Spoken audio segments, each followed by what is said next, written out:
পর পর কতগুলো করে শাড়ি চুড়ি গয়না এইটা ওইটা কিংবা তাহলে এই খাও আমার পোলার একটা হাঁড়ি সব শেষ করে ফেলাই দাও। এই সব কি তোমার মায় শিখাই দিছে তাই না? এই সব কুবুদ্ধি হলে তুমি তোমার মার কাছ থেকে লইয়া আইছো।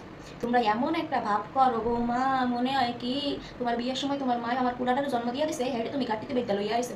হেঁটি মনে হয় আমার পোলা জন্ম দিতে গেলে আমার যে কত কষ্ট হয়েছে, আমার পোলার ইনকাম আমি একা খাবো, তোমার দিলে খাবার নাইলে খাবার না। এমন একটা ভাব করো বৌমা, আর পুরো সংসারের কাজ আমি করবো? আমি দায়িত্বে গেছি, পুরারে বিয়ে করাইছি, সংসারের সব দায়িত্ব তোমার।